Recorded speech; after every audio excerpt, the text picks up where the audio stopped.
Ndichikutambirai zvekare pano paTrari 263 pano pachange ndichikuzivisai manews updates ezvinhu zviri kuitika munyika yedu yeZimbabwe. Kana uchiri munyowani pa this YouTube channel kusubscribe mahara wotena on the notification bell uyezve malikes enyu akatikoshera zvikuru zvinobatsira kuti video rine ringe richifamba kuhama nekushamwari. Sekuziva kwamunozviita ndinonoke kumhanya nemanews updates ezvinhu zviri kuitika munyika yedu yeZimbabwe. Ndinoda kuti mubatsirikane nguva iripo nekuwana manews updates kubva pano pa this YouTube channel.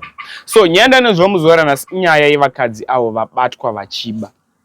Ndofunga mukuzona amboposta rimwe video futi kumashure remukadzi futi akabatwa achiba. Kuba kwavari kuita vari kubira MaZimbabweans ari kuSouth Africa. Zvino kuchemedza vamwe vanhu vanenge vapedza gore vachishanda vari kuSouth Africa vachishava kuti vazodzoka muno muna December mwana toine ma 2 years 3 years vachishanda rino gore rineri ndora vari kutarisira kuti atakuda kudzokera kumusha patashanda pakwana. Regai tichitengera kana kuti grocery titumire kumusha. Umwe munhu obva ngoti turi zidumbu rake achinotora zvaasina kushandira. Ndo video revakadzi randoine zvaro muzara nasi. Vadikani kushanda kunorwadza. Ende kushanda uri kunyika isiri yako seSouth Africa kunorwadza. Umwe munhu ongoya achiba zvashandwa neumwe munhu. Ndinokumbira kuti zvadofunga mucomment section. Vakadzi ava ndevechikuru ende vanhu vane zvese zvakakwana vana kuremara zvese vanazvo. Ko ivo vatadza neiko kunozvishandira zvisinei mudzima upe kaviri rine manyanga ariputirwe vazobatwa. Zvavabatwa kudai so kutora kuno kwari mumaoko emapurisa. Dakuisai video iroro unatsori video iroro utaura zvaunofunga mucomment section kuti unovatongawo sei vakadzi ava uriwo wanzitonga nyaya unovatongawo sei. Ndiri seni inini ndichivatonga vanodhizevha kutambira Christmas vari mujeri. Nekuti ivo vanga vachibira vamwewo vanhu vari kutumira zvinhu zvavo vachibva kuSouth Africa zvichitumirwa muZimbabwe. Zvimwe ndo panenge pane hembewo dzevana dzekuti vachapfekawo vana vangu vachadyiwawo musi weChristmas zvawashandira kana neziya rako iye munhu ongosvika achitora zviri izi. Yambiro yandiri kupa kune vari kutravela vachiuya muZimbabwe vantu vari kutumira zvinhu zvavo muZimbabwe.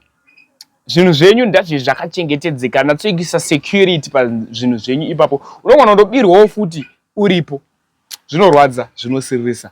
Do zvinotorwadza zvinotosiririsa ende zvinonyadzisa kuona mukadzi mukuru achiba zvisinei chiso chava tomboregera uchibuditsa zvionere video.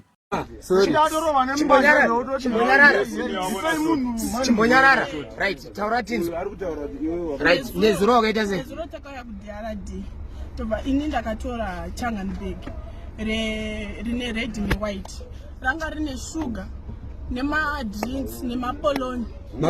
Makaziya sei kuti bag iroro harina munhu aripo? Zvandakadzidziswa nemumwe wangu akati ukamira rikashedzwa ka2 kana ka3 rikanzwa pasina munhu adai unoita sei? Unodaira ranga rakanyorwa nzani bag rakatora? Ndakatora chachinganzi Samantha paDRD Samantha. Alright, chimwe chawakatora futi nezuro ko nhasi watora chii? Uchangu wakutora pachaka